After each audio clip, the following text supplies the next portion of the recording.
I am a Kantian. I believe that there is a difference between general logic and transcendental logic. I am not unique in this, but it is not a common position to hold. I also think that some who hold it don't really understand its significance. For instance, Sebastian Rödel is a brilliant thinker, but he thinks that transcendental logic starts where inferential behavior ends. This means he's not really doing logic, he's doing what Husserl would call formal ontology. Kant describes the distinction between general logic and transcendental logic in terms of a difference between form and content. He thinks that the inferential behaviors encoded by general logic, which for him was a customized variant of Aristotelian term logic, could be used to reason about anything at all. General logic prescribes certain ways of manipulating and transforming symbols, but these symbols need not refer to anything, even if they capture some of the patterns of reasoning we apply to symbols that do refer. This is manifest in the difficulties of reasoning about individuals in Aristotelian logic. There's no formal difference between primary and secondary substances, e.g., Socrates and man, even though we might make judgments that relate to one another, e.g., Socrates is a man. These are essentially the same as judgments relating secondary substances as species and genus, e.g., man is an animal. There is no relation between the singular and the general in Aristotelian logic. Transcendental logic is supposed to bridge this divide by relating it to the difference between the senses and the intellect. The best and most illuminating account of the formal structure of Kant's transcendental logic has been provided by von Lambalgen and Acciariotti in A Formalization of Kant's Transcendental Logic, in which they reveal it to essentially be the geometric logic studied most extensively in category theory.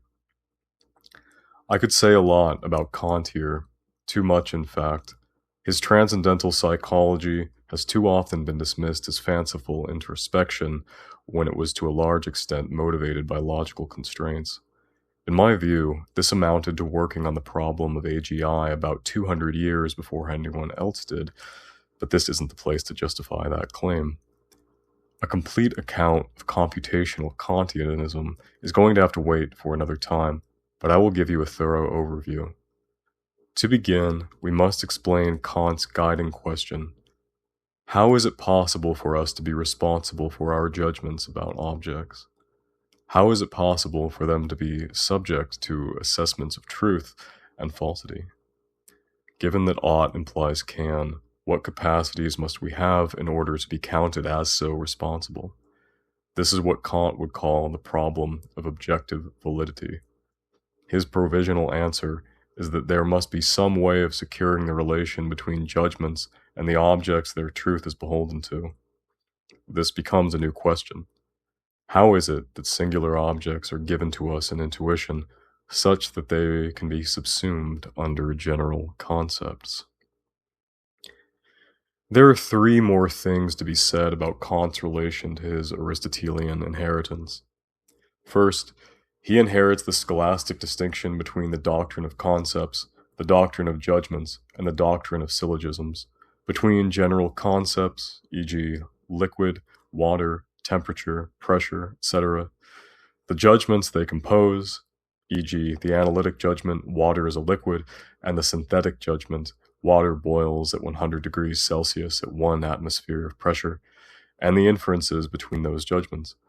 E.g., if the boiling point of liquids decreases alongside pressure and water boils at 100 degrees Celsius at 1 atmosphere of pressure, then at less than 1 atmosphere, water will boil at less than 100 degrees Celsius. These are the types of representation managed by the faculties of understanding, judgment, and reason, respectively. Furthermore, judgments have primacy over concepts. Concepts are to be understood in terms of their role in judgments, which is essentially to be understood through, but not reduced to, their contribution to the latter's role in inference. Second, He inherits and reworks the connection between primary and secondary substances.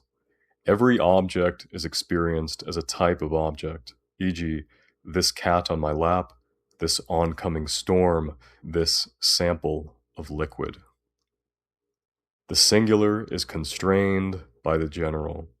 This also means that there is a distinction between concepts that individuate objects and concepts that merely classify them, between what are usually called sortal and non-sortal concepts. The former enable not just demonstrative judgments, e.g., this cat on my lap is sleepy, that storm is a big one, but also quantitative ones, e.g., there are 2 cats in this room, there is no liquid in this flask, etc., while the latter enable qualitative and relational ones, e.g., cats are furry and hurricanes are worse than storms. We'll forget about modal judgments for now. Third, he rejects Aristotle's idea that substances are simply given as individuated.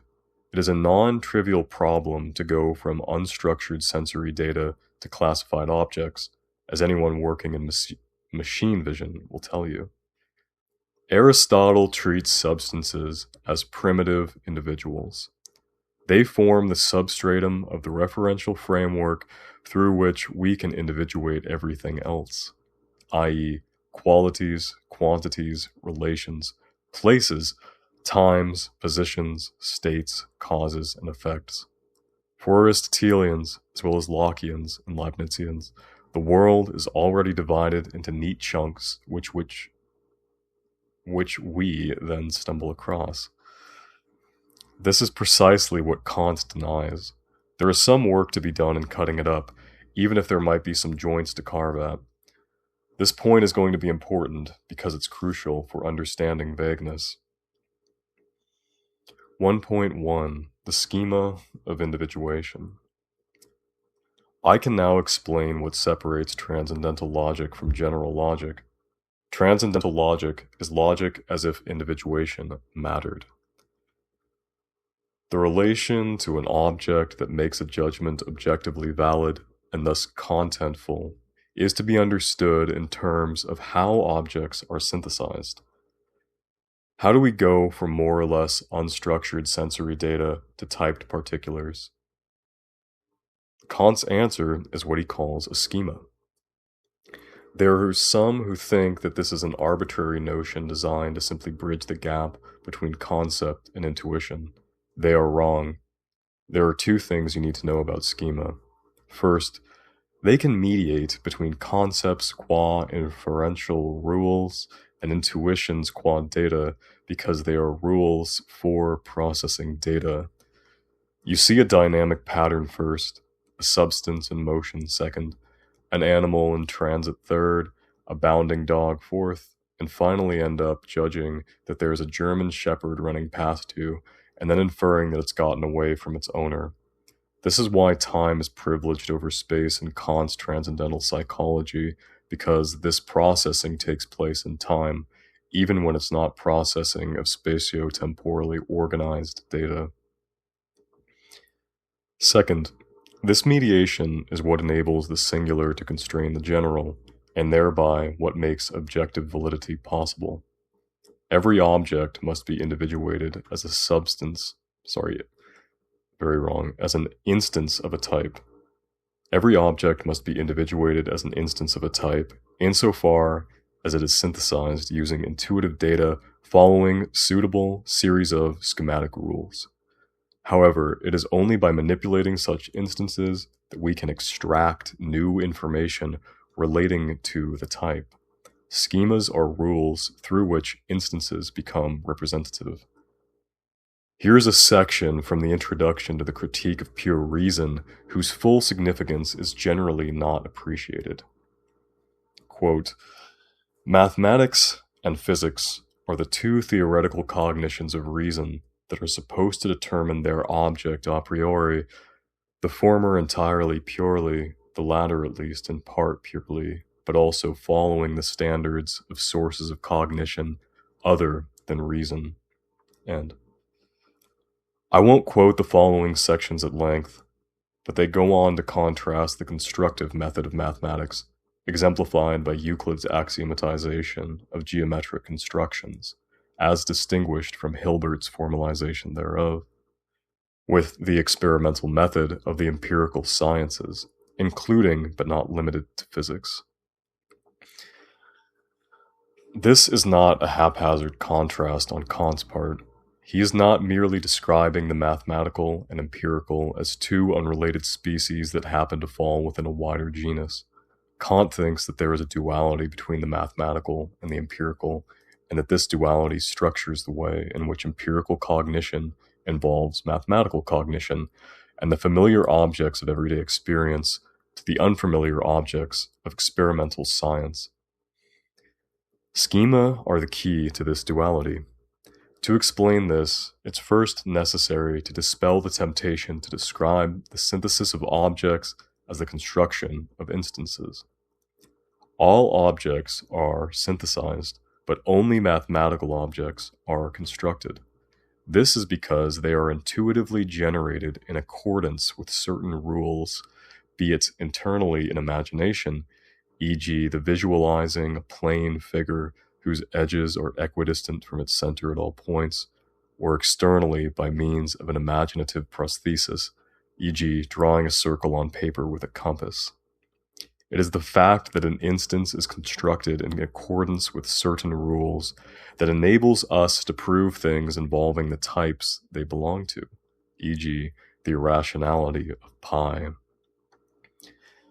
There are some scholars who claim that Kant's mathematical constructivism is motivated by logical inadequacy, that an inability to formulate the axioms and theorems of geometry in his revised term logic forced him to shift the burden from concepts to intuitions. They are wrong. Kant's constructivism was motivated by a principled interpretation of the proof procedures followed by Euclid and the mathematicians of his own era. Furthermore, Kant's ideas were a significant influence on Brouwer's intuitionism, and through this, Heyting's development of intuitionistic logic as a means of articulating mathematical reasoning. I'll explore this in more detail below, but for now, I should like to emphasize both the ongoing influence and the contemporary viability of Kant's philosophy of mathematics, as there are still many who are so comfortable assuming its antiquation and non-viability as an unjustified premise in other arguments. We need to get a grip on empirical schema, as these are far less well understood than their mathematical counterparts, to some extent because Kant does not say as much about them. One of the more concrete examples he gives us is of the empirical schema of a plate, which he says is dependent upon the mathematical schema of a circle.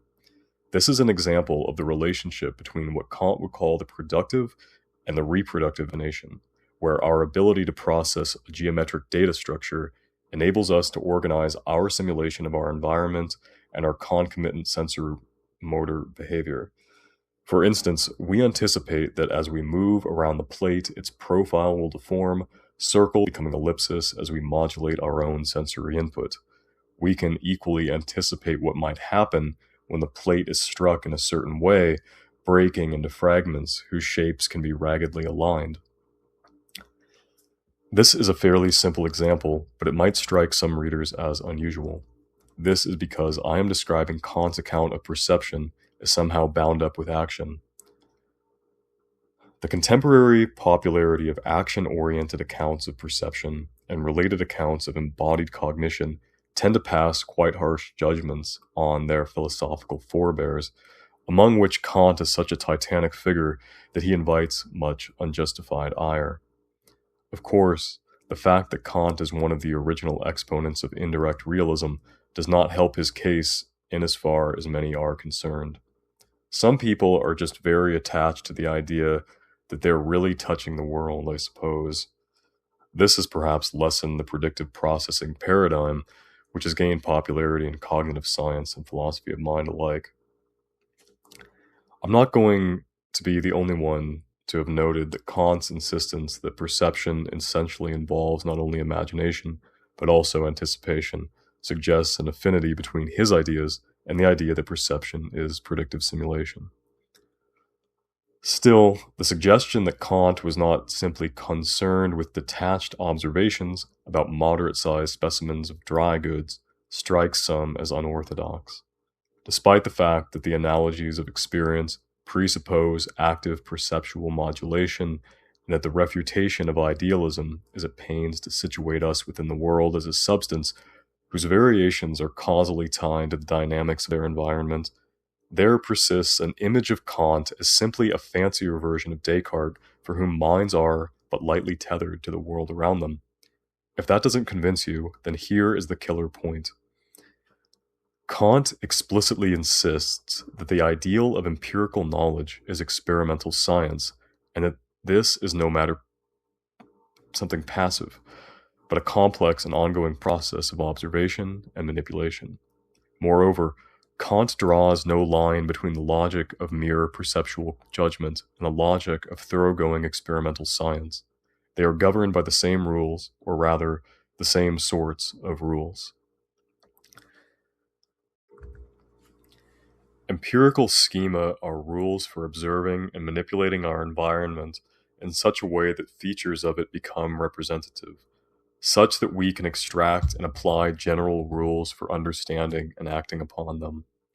They can as easily be simultaneous, e.g., running our hands over a surface as we feel its contours, as sequential, e.g., diagnosing symptoms, then testing medication.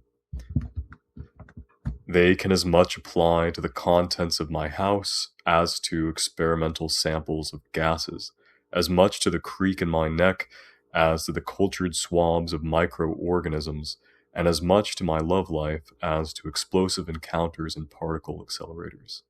The caveats are that no one set of rules covers every context. Transcendental schema are another issue, and that the main difference between familiar and scientific contexts is to say that it is usually so easy to spontaneously invent rules in the former that we never need to formalize them in the fashion of the latter, and thereby make explicit any relevant mathematical data structures or proof procedures. This is why we do not say that empirical objects are constructed. The dual construction is interaction. Observation and manipulation of our environment is invariably connected, even when we prioritize one theory or the other practice. We interact with the world in ways that uncover stable patterns. Some of these patterns have mathematical structure that we can capitalize on, but it is dynamically realized. The dual structure is behavior. Our behavior interacts with environmental behavior, and out of this we extract objects qua behavioral invariance.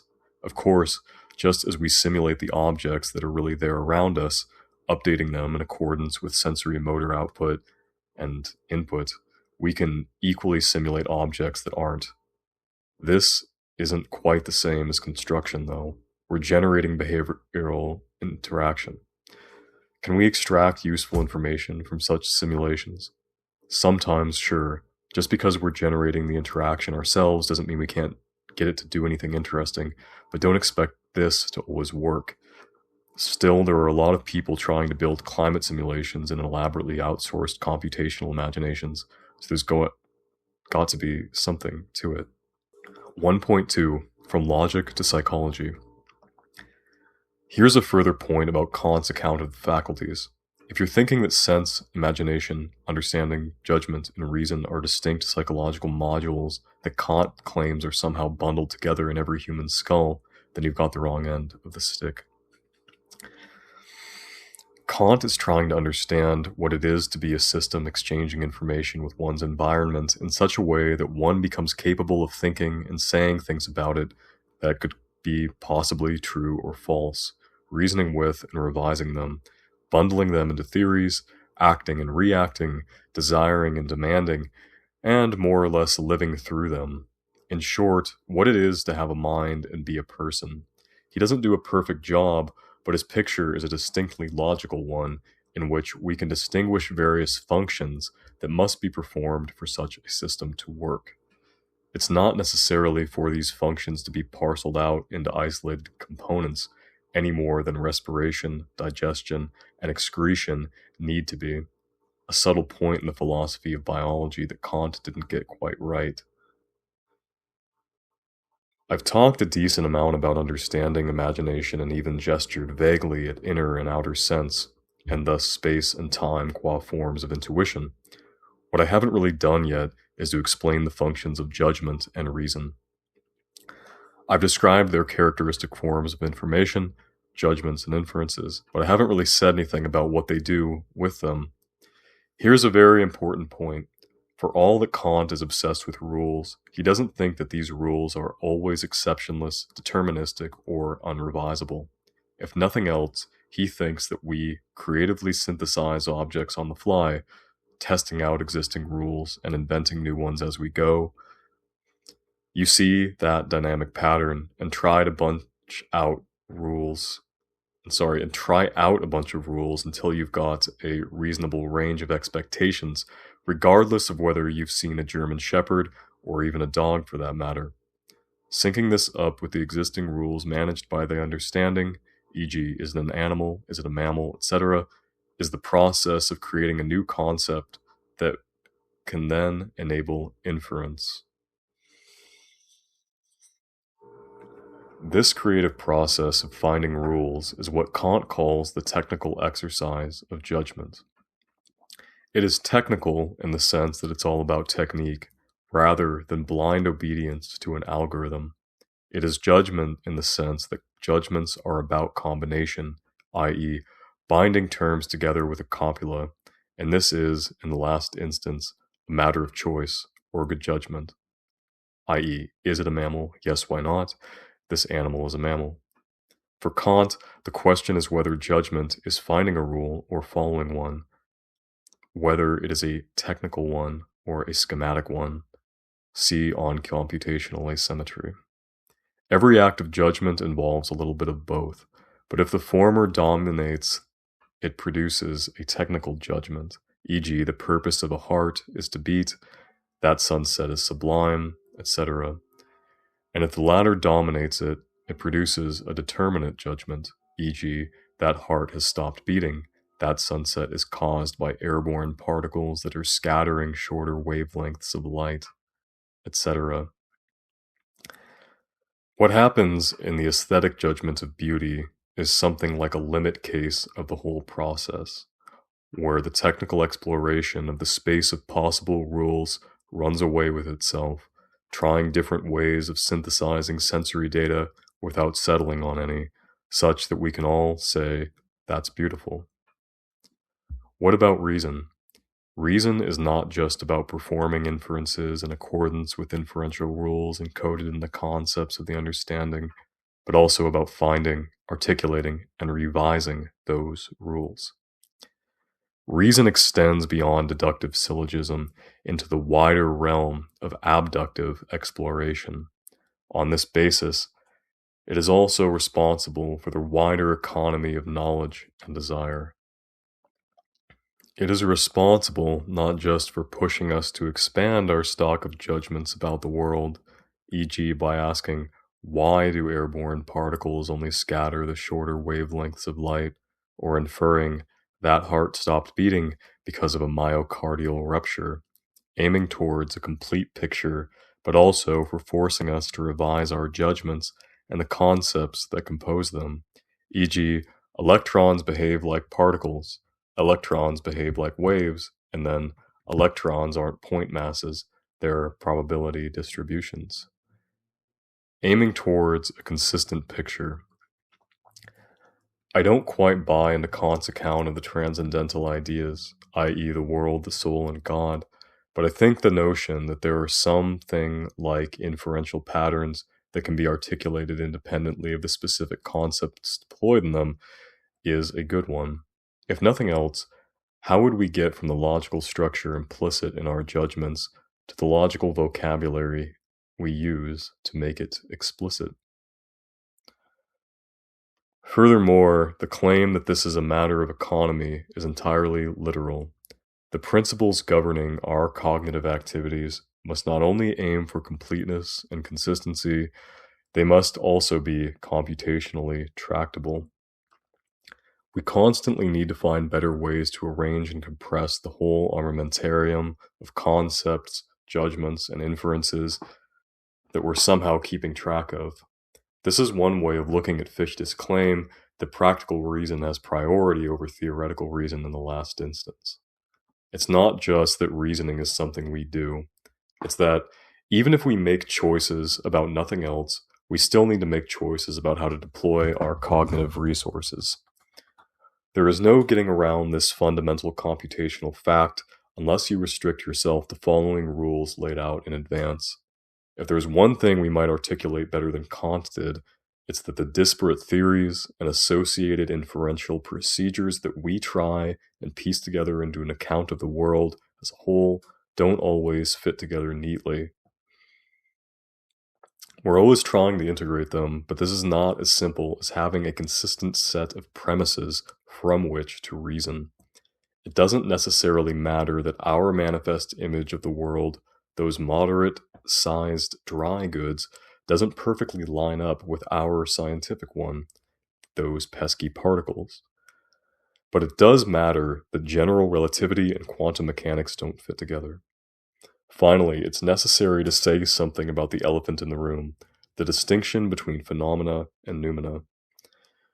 This is the aspect of Kant's philosophy that I disagree the most with. I even wrote a whole book trying to dissect the problematic legacy. Nevertheless, it's possible to present a charitable reading of the distinction that covers its methodological purpose without endorsing its metaphysical conclusions. This is where we return to the question of individuation. The methodological purpose of the phenomena-noumena distinction is to force us how to explain it's possible for us to make objectively valid judgments which are truth-apt rather than true, without presupposing that the world is cut up in advance. If you explain the relation of our judgments to objects by constitutively assuming that they are already individuated, rather than regulatively assuming that they can't be so individuated, you have presupposed that which you need to explain. Take that, direct realists. I'll finish my overview of Kant with a suitably gnomic remark. I'm increasingly of the opinion that there is one way in which Kant got things exactly wrong. I think we need to be empirical idealists and transcendental realists. I think my Platonism is showing. Part 2, Transcendental Logic Simplified. 2.1, Aristotle, Locke, Leibniz, and Kant. I know what you're thinking. If I'm going to simplify transcendental logic, then why did I make you read several thousand words on Kant? Well, beyond the fact that I like to give credit where credit is due, I think that Kant's original concerns are still the best introduction to the overall shape of the ideas about logic and computation I'm going to outline. If nothing else, it puts the question of individuation front and center and suggests that there might be something that the partisans of precision actually have to argue for, rather than merely arguing against various forms of vagueness, ontic, epistemic, and semantic. We can see that they adopt something like a default position, in which they assume that the world is already individuated in some way. Attempts to think through this assumption inevitably move from logic to metaphysics, or to set theoretic model theory, although there's not really much difference. The classical and early modern alternatives to Kant lay out the metaphysical options best: Aristotle, Locke, and Leibniz. There is something to be said for understanding Descartes and Spinoza's respective reworkings of the scholastic notions of substance, attribute, and mode, but that's for another essay altogether. When it comes to conditions of individuation, both Aristotle and Locke permit only sufficient conditions of discernibility. Aristotle's primary substances are typed by secondary substances, which determine those variations outside of which they can no longer be themselves. E.g., the youthful Socrates is identical to the old Socrates, but not his hemlock-laden corpse. By contrast, Locke distinguishes a few different types of entity, e.g., physical object, material stuff, biological system, etc., and then establishes generic conditions under which one instance is discontinuous with another. e.g. spatio-temporal discontinuity, differing corpuscular composition, differing functional composition, etc. His account of personal identity is slightly more complicated, but I won't discuss that further here. Essentially, Aristotle and Locke need to appeal to some primitive identity that cannot entirely be explained. Things are simply what they are. Leibniz is the first person to really tackle the problem of individuation head-on by insisting on the need for necessary conditions of identity. This is why it's called Leibniz's law. He doesn't just formulate the principle that underwrites Aristotle's maximalist and Locke's minimalist type systems, the indiscernibility of identicals. He supplements it with its own converse, the identity of indiscernibles. Leibniz stares into the abyss of individuation and then makes exactly the wrong decision. Leibniz's logic has essentially only one type, which means it is implicitly quantifying over every thing and every possible predicate those things can have. The question of whether he restricts those predicates to non-relational ones, i.e. monadic predicates, and precisely how he understands relations, especially with regard to the ideality, reducibility of spatio-temporal relations, is a matter of some controversy. Regardless, the resulting move from logic to metaphysics results in a world constituted by infinitesimal point-like substances, which he calls monads, arranged in hierarchies through which they express the properties of those parts of the hierarchy over which they therefore preside. This is a psychedelic vision of the world, and it's not without its own innovative insights. However, it very much makes the best of a bad logical choice. Monads are self-identical because they cannot change. All that they can change is the way in which they are arranged, even if this is in some sense implicit in each and every monad to some degree of clarity and distinctness. Leibniz has solved the problem of individuality by drilling down to the most primitive form of identity possible, a form which is equivalent to containing the rest of the world in microcosm. The individual concept of each entity incorporates everything about the particular possible world where it is located. Kant's response to Leibniz is thus more subtle than it is usually realized. He is not simply arguing against the identity of indiscernibles on the basis of spatio-temporal duplicates, but trying to show how a typed logic can provide conditions of individuation that combine Aristotle's concern with invariance and Locke's concern with continuity, while supplementing them with spatio-temporal conditions sufficient for uniqueness. He is dealing with the problem of individuation in a way that refuses to move from logic to metaphysics. Kant has a far more nuanced account of invariance than Aristotle, and a far more interesting account of continuity than Locke. On the former account, Kant's interpretation of the category of substance is much more fluid than Aristotle's, as is clear from his example of the invariance of a substance across the combustive transition from wood to smoke and ash. There are different layers of invariance, rather than a fundamental level of discrete entities on which all questions about variation are founded. On the latter account, Kant's conception of continuity across variation is based on a more thoroughly mathematical appreciation of continuous variation. Leibniz had invented calculus by this point, and Kant was obsessed with Newton. This means that the types of quality, qua reality, negation, and limitation can be far more interesting, and we can articulate negations between their variations in the form of empirical laws.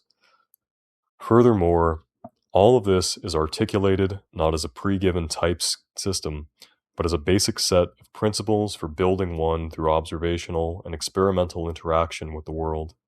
These are what Kant calls transcendental schema. They are the conceptual principles through which we learn and extract behavioral invariants, objects, and to identify and relate their behavioral variations, predicates. They are the base types of a generative system of empirical types. 2.22 Kant on logical explanation. Given all this, it is no surprise to me that once the prohibition of metaphysics in the analytic tradition was punctured by Quine, weakened by Kripke, and blown apart by Lewis, most variants of analytic metaphysics have tended to be Aristotelian, Lockean, or Leibnizian in shape, with numerous additional bells and whistles and varying degrees of self-consciousness.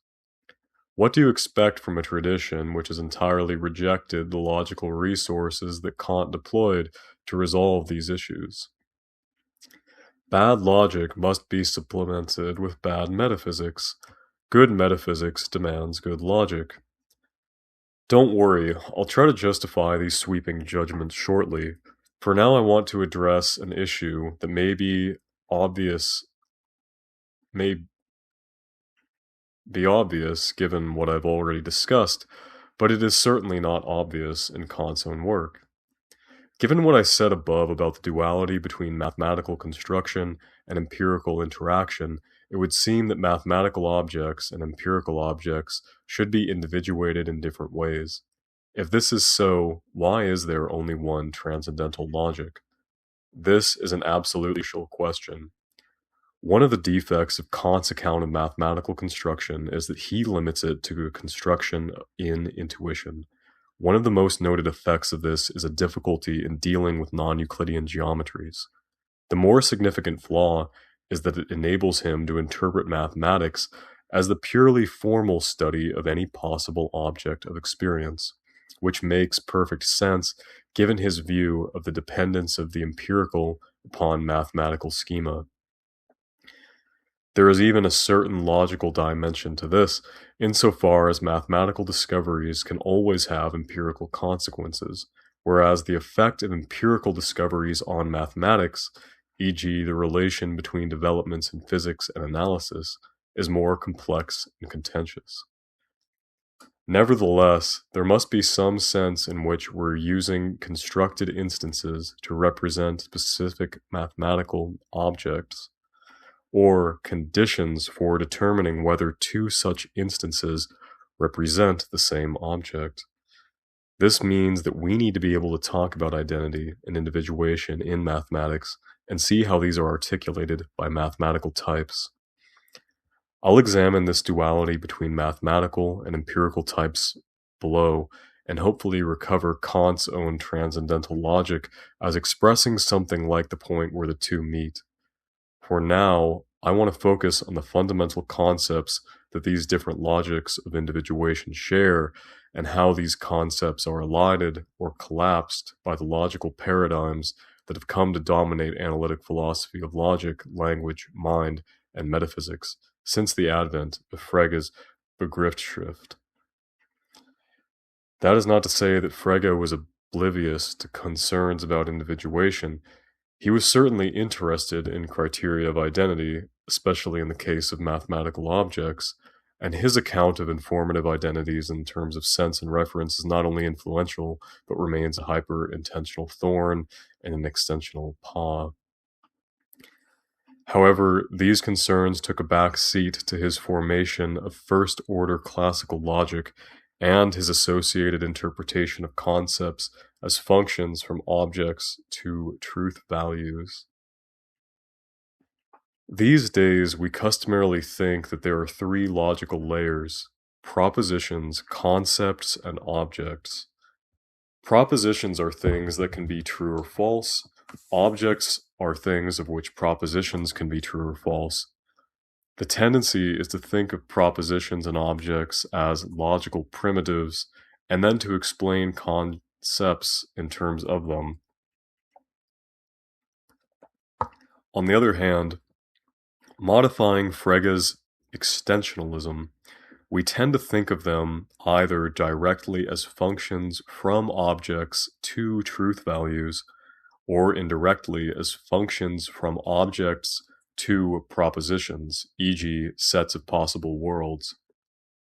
On the other, cutting against Frege's intentionalism, we tend to think them either directly as sets of objects or indirectly as sets of objects, e.g., sets of possible objects, or sets of other concepts, e.g., intersecting sets of conceptual primitives.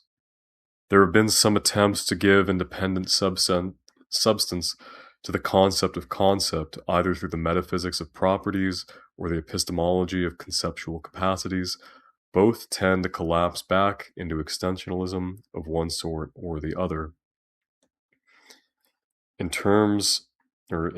days of term logic, we took concepts as logical primitives and tried to understand propositions and objects in terms of them. This reversal of explanatory direction is apparent in both Aristotle and Leibniz. Aristotle divides the conceptual layer between substance and accident, but loses purchase on the third layer in the process. Leibniz's conception of the distinction between substance and accident is undermined by his single-typed approach to substances. On the one hand, this produces a conception of propositions as simply expressing inherence relations between subject and predicate, producing a distinction between types of truth, i.e., truths of essence and truths of existence, based on whether this inherence can be deduced finitely or infinitely, i.e., by us or by God. On the other, this produces the conception of objects explained above, monads as infinitesimal point structures whose complete individuation remains that they simultaneously individuate every other monad they are compossible with. The aim of Kant's transcendental logic is to retain Aristotle's division of the second layer without losing the third, and this means endorsing Leibniz's commitment to complete individuation without abandoning the type system that mediates identity. The result is something that looks like modern type theory than it does like contemporary philosophical logic. Kant separates and transforms the fundamental logical notions, propositions into judgments, concepts into types and predicates, and objects into instances, giving us judgments, types, and instances. This then enables us to ask the full range explanatory questions. How does an object instantiate a type? How does an object fall under predicate? How does an object validate a proposition? These questions can all be flipped around. How does a type determine a range of instances? How does a predicate subsume its objects? How is a proposition beholden to its objects? We can even add to this a couple of cross-hatched questions. How does a type constrain its predicates? And how can predicates define new types? Some of these questions were already asked by Aristotelian logic. How do attributes inhere in substances? How do substances support their accidents? However, Aristotle birthed the discipline of metaphysics in his attempt to answer these questions in non-logical terms. Contemporary analytic philosophy tends to follow Aristotle when it is confronted with these issues, bolting ontology onto logic in a haphazard attempt to halt the paradoxical collision that it ensues when classical logic crashes headlong into the empirical world. By contrast, Kant recognized that these were genuinely logical questions and that answering them required moving from Aristotle's general logic to his own transcendental logic. What I now need to show you is how analytic philosophy is trapped in its own more contemporary form of general logic, and how we enact our own transition to an equally contemporary transcendental logic. I particularly have in mind the problems faced in squaring the indiscernibility of identicals with the possibility of change, vagueness, and similar cases that potentially undermine the absoluteness of the identity relation. However, before I get into the details, it's worth recapitulating Kant's strategy for approaching the above logical questions. As I have already noted, Kant treats judgments as primary. However, he does not treat their capacity to be true or false, truth aptness, as an explanatory primitive. This is why his whole project turns around the question of objective validity or the relation between judgments and objects. Nevertheless, explaining how it is possible for our judgments to be about objects without simply assuming objects as a corresponding logical primitive requires beginning with judgments, rather than adopting Aristotle's and Leibniz's strategy of beginning with concepts. Kant needs to somehow get explanatory purchase on types, predicates, and objects through their role in judgments without begging the question by understanding judgments through them. Although he thinks judgments combine concepts, there must be more to them than such combinations. Although he thinks judgments are validated by objects, there must be more to them than such validations. Kant escapes these explanatory circles by understanding judgments in terms of their role in inference, gaining purchase on the remaining notions through their distinctive contributions to this role. See Brandom. This is why we are dealing with transcendental logic rather than formal ontology. 2.3 Metaphysics, Epistemology, and Semantics. I want to wrap up this section by showing how two other Kantian problems fit into this framework, and on this basis, why they have generally been misunderstood. The distinction between analytic and synthetic judgments, and the distinction between the pure and the empirical. It's often noted that Kant's cleavage between analytic and synthetic truths was foreshadowed in Hume's distinction between relations of ideas and matters of fact, and Leibniz's distinction between truths of reason and truths of fact. See Quine. But this statement says more about the distinction between the misunderstood than about how it should properly be understood. Hume's and Leibniz's distinctions have different flavors.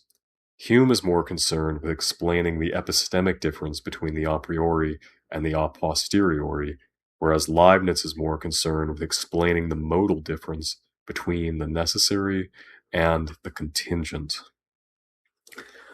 Note here that I do mean explain in both cases. The relevant distinctions are not simply restatements of an a priori, a posteriori, and a necessary contingent distinction, but attempts to explain their source. Hume's is a psychological explanation in terms of associations, whereas Leibniz's is a metaphysical explanation in terms of compossibility. Kant's transcendental psychology and its foundation in transcendental logic supersede these prior explanatory frameworks by interposing a semantic difference between epistemic and modal ones. This is where Kripkeans have a tendency to start talking about how all three levels, semantic, epistemic, modal, can be interspliced, using semantic externalism and possible worlds to dream up examples of analytic a posteriori statements, e.g., water is H2O. This is not entirely off the mark, but as we'll see, it's wrapped up in a mishmash of Aristotelian and Leibnizian metaphysics so thick it can no longer tell the difference between logic and modal theory, although this is merely one example of the negligible difference between modal theory and metaphysics. However, I'm going to have to return to these issues later as we've gone over a bit more type theory. Though in my view, the correct reading of Kant's analytic-synthetic distinction, at least as it pertains to mathematical judgments, is provided by Per Martin-Löf in his seminal paper, Analytic and Synthetic Judgments in Type Theory, where Martin-Löf defends Kant's claim that mathematics is synthetic a priori by showing that there is an asymmetry between what one needs to know in order to prove a conjecture and then what one needs to know in order to verify this proof. Only the latter understanding is encoded in analytic type definitions. This is another example of the difference between finding and following rules as discussed earlier. For now, it suffices to say that Quine's argument against the analytic-synthetic distinction rests upon an impoverished view of logical structure that gets him into no end of trouble. The real issues here are Quine's unwavering fidelity to first-order classical logic supplemented by set theory, and thereby extensionality, aka the foreclosure of modality, and his tendency, following Russell rather than Carnap, to collapse the analytic-synthetic distinction back into Hume's epistemological concerns, the foreclosure of semantics.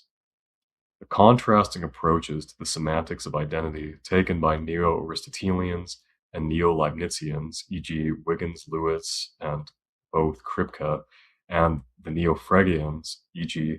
Evans, McDowell, Random, or Tichý, demonstrate the two ways in which the analytic tradition has tried to grapple with these problems post-Quine.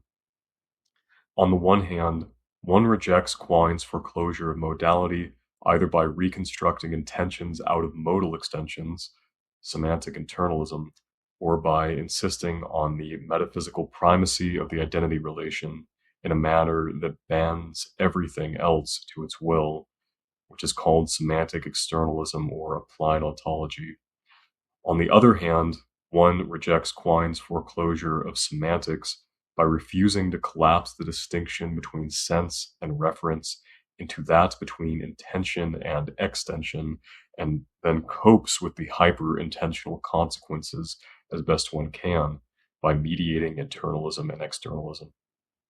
Alternatively, one can remain faithful to Quine by following Davidson, who resolves the issue by dissolving it entirely.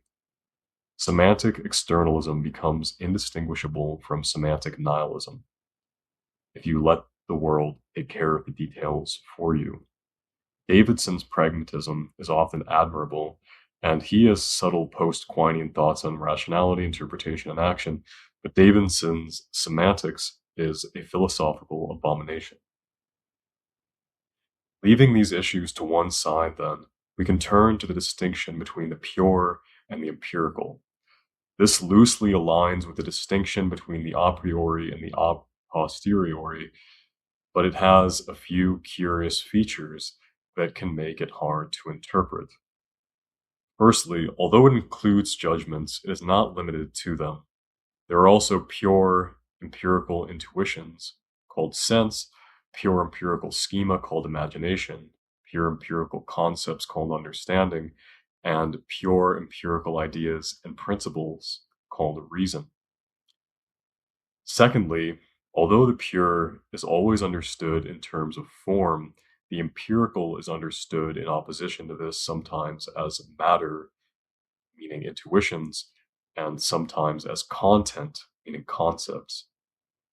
This difference can be discerned in Kant's famous dictum that thoughts without content are empty, form without content, and intuitions without concepts are blind, matter without form. The formal bridge between the two being the connection between the pure forms of conception, the categories, and the pure forms of intuition, space and time, established in the transcendental deduction, pure concepts of the understanding, the transcendental schema. This is made more complicated by the fact that pure forms of conception qua functions of judgment can have content in virtue of providing the form of content as such, insofar as they make possible the relation to an object, and that the pure forms of intuition are themselves intuitions, and as such can be constructively operated on by the productive imagination in accordance with pure schema.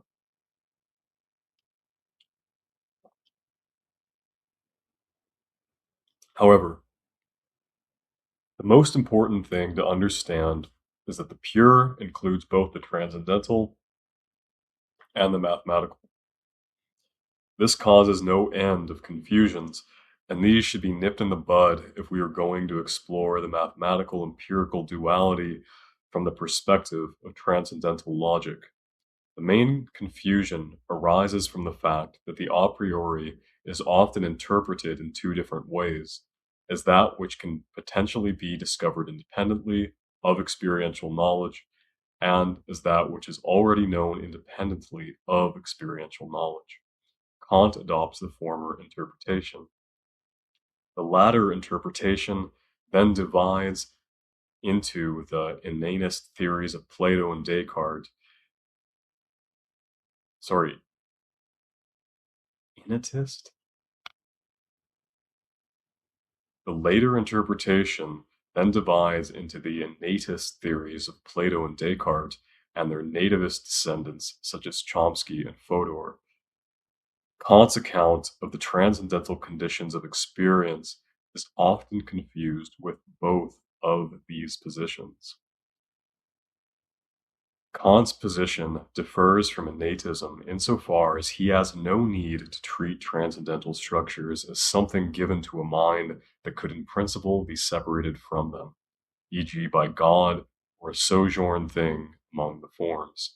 And he has no need to treat mathematical structures as something remembered by a mind in which they are already implicit, e.g. memories teased out by geometric constructions.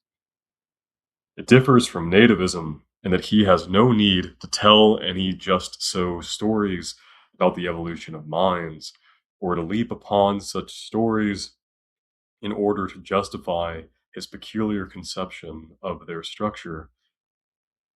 Transcendental structures are uncovered by arguments to the effect that mindedness is impossible without them, and mathematical structures can be embedded in minds by biological evolution, cultural learning, and personal innovation. The weakness in Kant's account that encourages these misinterpretations is the methodological laxity of his notion of transcendental reflection, which has allowed subsequent readers to confuse the undoubtedly introspective inspiration for his transcendental psychology with an illicitly introspective justification. I do believe that there are such slippages in Kant's arguments, and that they themselves inspire the subsequent phenomenological tradition. However, it is possible to correct these slippages by developing a more precise account of transcendental method. See Hegel's greatest mistake. There are two final questions, each raised by Kant's original problem. How are synthetic a priori judgments possible? In what sense do we know the synthetic a priori judgments that articulate the transcendental conditions of the possibility of empirical knowledge? E.g., in all change of appearances, substance persists, and its quantum is neither increased nor diminished in nature. See Noether's theorem. I don't think Kant has a good answer to this question. Let me repeat this question. In all change of appearances, substance persists, and its quantum is neither increased nor diminished in nature. It's not too hard to find such an answer to this question. These principles can be implicit in things we must know how to do to be minded, without us being able to explicitly say what we're doing. See Brandon. How does the discovery and justification of the synthetic a priori judgments of mathematics differ from the discovery? It is hard to do justice to an unfinished and perhaps unfinishable project of science without attempting to finish it. This is to return to the question of how transcendental logic must resist the temptation to do so. The duality between the mathematical more detailed discussion of type theory and category theory and related philosophical debates would be necessary. However, I do think it worth trying to convey some of the key ideas and intuitions driving the project outlined above. To begin with, my understanding of Kant's thought was radically upturned by Curiottian van Lambelgen's revelation that his transcendental logic could be interpreted as geometric logic, a system studied in detail in category theory and computer science, but largely unknown in philosophical circles. This logic is loosely intuitionistic in flavor, but has a deeper connection to topology, and as far as it is the internal logic of the Grothendieck topoi, which is to say that it is implicit in a certain conception of generalized space. C. Vickers. Given Kant's essentially spatial intuitions about concepts, he talks of spheres and limits, it seemed possible that he had intuitively stumbled upon an inherently spatial logic. This is clearest in Kant's account of infinite judgments, e.g., the car is not blue, which differ from negative judgments, e.g., it is not the case that the car is blue, insofar as they positively delimit the range of features an object possesses on the basis of the type it belongs to. For example, it is not the case that gravity is blue is as true as it is not the case that the car is blue. But to say that the car is non-blue is to affirm that cars are a colored type of object, unlike gravity, and on that basis carve out a region of the color space that the car might be found in. This combined with two other mathematical ideas, Michael Robinson's contention that sheaves are the canonical structure for data integration, and Steve Vickers' conjecture that geometric logic has a natural observational interpretation, as categories of sheaves on a site, we might then interpret the Grothendieck topoi as something like spaces of possible experience in which heterogeneous types of sensory data are synthesized into coherent observations with an implicitly propositional structure, complete with objects, predicates, and types. The underlying site or base space corresponds to Kant's pure forms of space and time. The observations that populate it are open-ended but essentially cumulative. This means that although there are things we have not yet experienced, once they are experienced, there is no disputing them. The information about the world that we take in through sensation grows steadily, without correction or loss.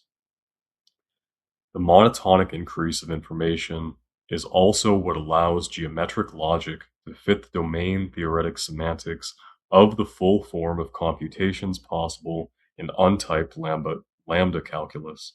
Even as though some of these computations will never terminate, they will continue to accrue information indefinitely, e.g., a program that calculates the digits of pi. However, such informatic infallibility is a significant problem. Not only does it exclude the large-scale conceptual changes that experimental science forces upon us through the circle of hypothesis and test, but it overlooks the extent to which even the small-scale adjustments that run through our everyday experience are constituted by the interplay of prediction and error. Yet geometric logic works fine as long as we assume that there are at least some basic observational judgments that are effectively reliable and unproblematic, and those inferential consequences are entirely clear-cut. Another way to think about this is that it works fine as long as we assume that there is no difference between the rules we use to predict their behavior and the laws they are supposed to capture, either at the level of imaginative schema or mathematized theory. Yet another way is that this amounts to collapsing the difference between behavior and structure, or rendering interaction as close to construction as possible. It is the collapse that leaves Kant with a single transcendental logic spanning both the empirical and the mathematical, despite the fact that their objects are individuated in entirely different ways.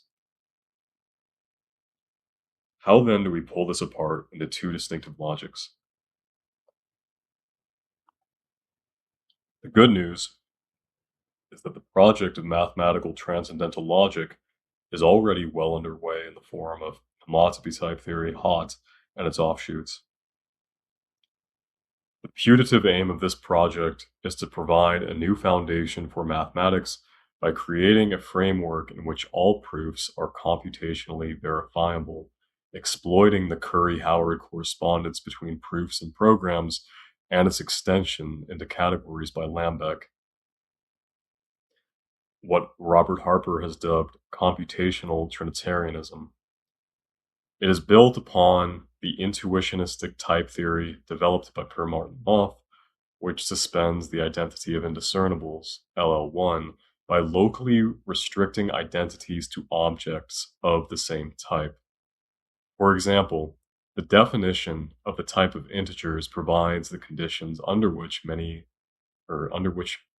two expressions whose values are integers might be judged identical, e.g. 5 plus 7 equals 12. But it does not even make sense to ask whether expressions corresponding to objects of different types are the same, e.g. integers and manifolds.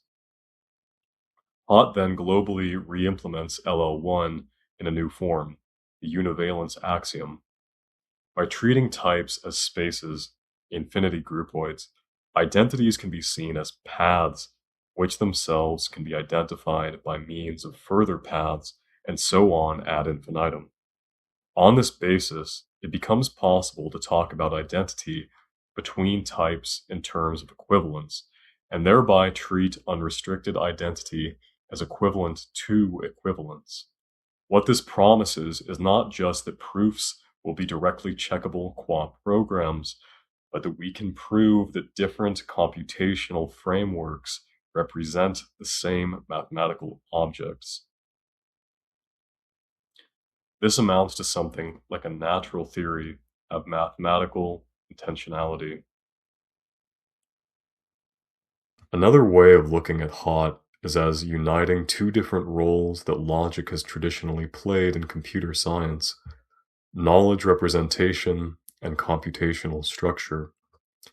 Formal ontologies built using custom description logics, e.g. OWL, are the paradigm example of knowledge representations, allowing information about specific domains to be regimented in a way that facilitates automatic reasoning.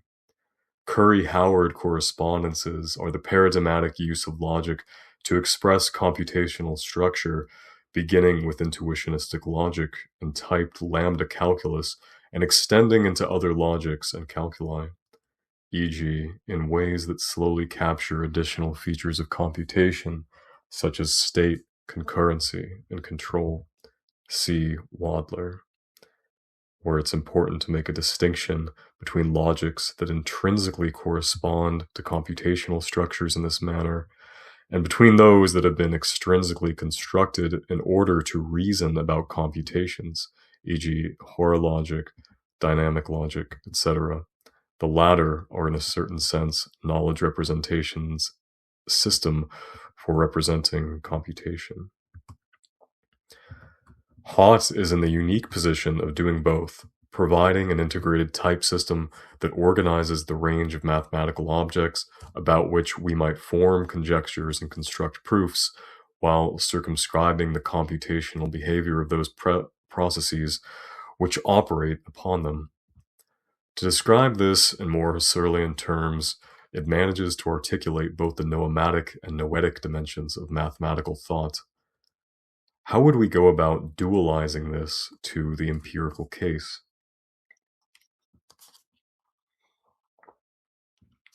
There are roughly 3 points of leverage we might exercise here. The first is the duality between Leibniz's laws, the identity of indiscernibles, LL1, and the indiscernibility of identicals, LL2.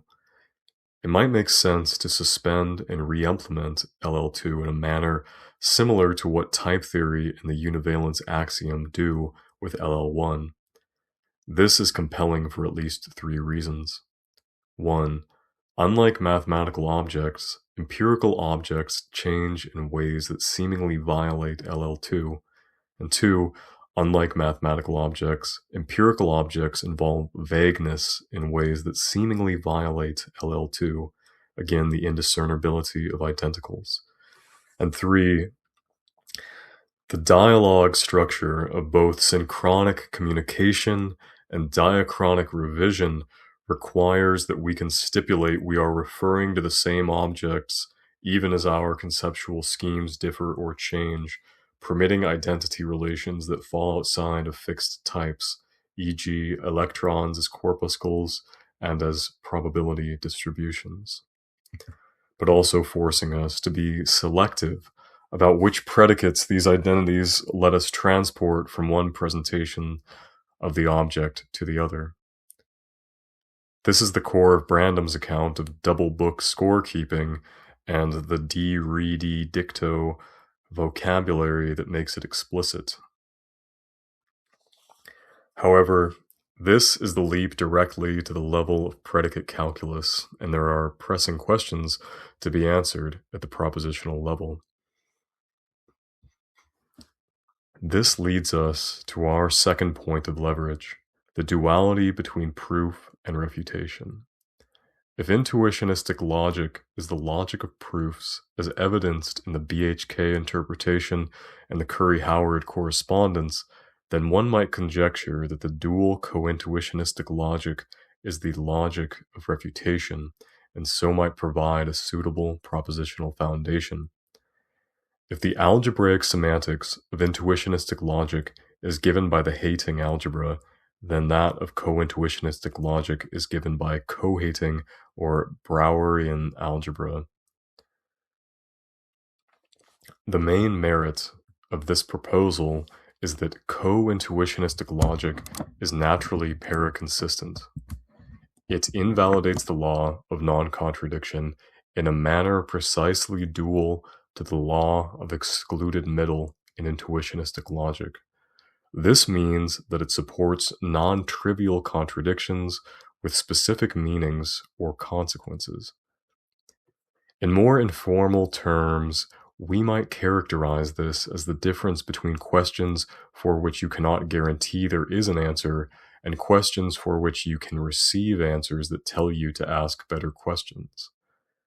The main problem with this proposal is that co-intuitionistic logic does not contain an implication operator, P then Q, and its dual co-implication operator,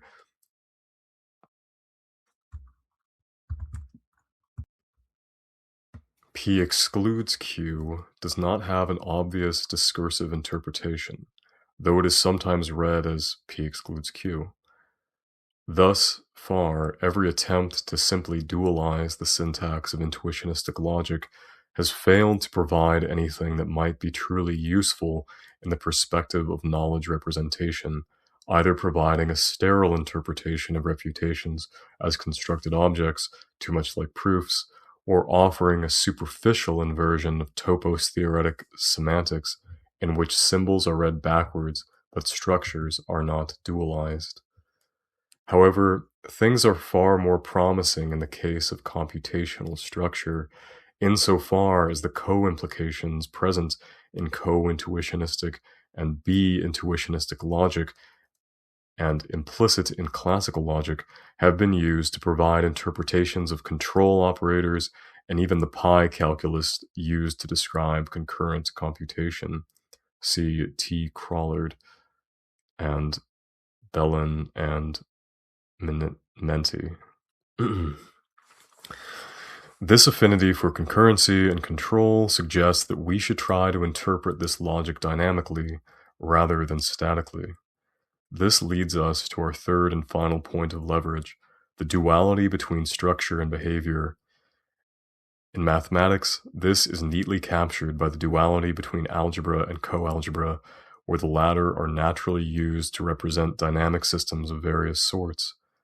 In computer science, coalgebra have been used to make sense of notions of state, concurrency, and control, while the duality has been used to articulate the distinction between data, e.g. lists, and codata, e.g. streams, which is relevant here to the extent that sensory input and observation more generally are more naturally conceived as codata insofar as they are potentially open-ended. They all utilize the notion of bisimulation. They all utilize the notion of bisimulation, a form of behavioral equivalence that is weaker than classical identity, and as such may provide some purchase upon the suspension and real implementation of LL2 suggested above. However, the key point is that it is not simply the fact that empirical objects are themselves subject to change that motivates appeal to this duality, but the fact that experience, experiment, and the reasoning associated with it is essentially dynamic, subject to revision through interaction with the world.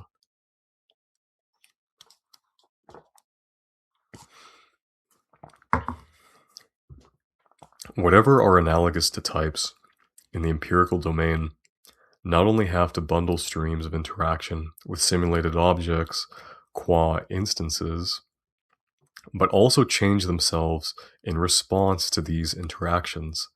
In this regard, they are less like the fixed type systems deployed by functional programming than the mutable class hierarchies deployed by object-oriented programming, which blur the boundary between code and data and articulate modular knowledge representation systems more suitable for piecemeal revision.